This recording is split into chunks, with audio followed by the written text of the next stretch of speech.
Good morning once again. Welcome to our morning devotions, experiencing God through the seasons of life, where we see how God demonstrates His love for widows and orphans. Today we have titled our devotion, Who is Your Ruth? And we are going to take our reading from the book of Ruth, chapter 1, verses 16 and 17. And Ruth said, Entreat me not to leave thee, or to return from following after thee.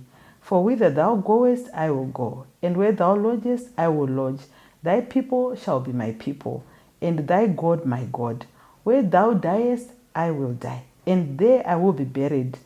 The Lord do so to me. More also, if I ought but death part thee and me. May the Lord add a blessing to the reading of His word. Very powerful words that were said by Ruth there. If we look at the story, Naomi was now an old lady, and she decided there was nothing for her to stay in the land of Moab anymore.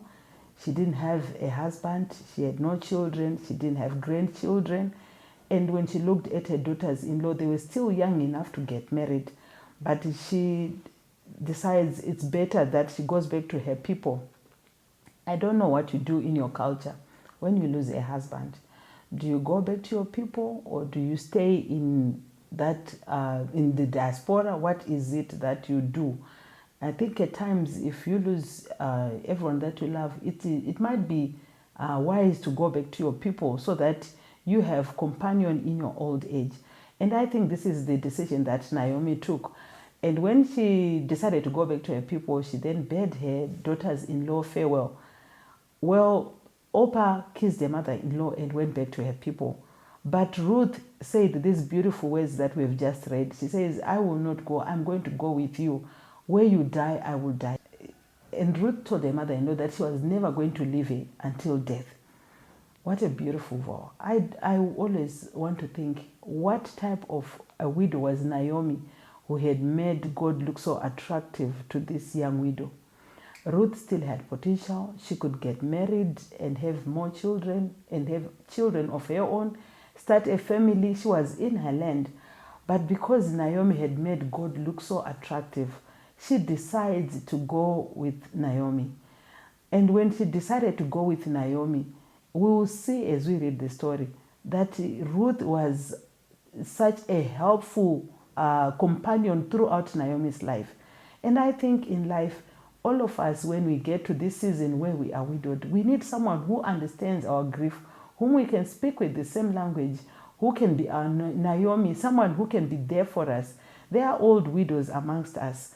And I'm saying, even as an old widow, you need someone who has strength, who is younger than you, but who still understands the journey of widowhood, who then sacrificed her life to follow Naomi. If you look at Naomi's story, it was not such a good testimony after all, but still, she understood that the God of this woman was the God that now she decided to serve, and she went with Naomi. All I can say is, do not waste a miracle. Be there for someone. Are you someone's Ruth? Can you be a Ruth to some old Naomi? What Naomi needed was not pity, but compassion, because pity stands from afar, but compassion gets in. And Ruth had compassion on Naomi.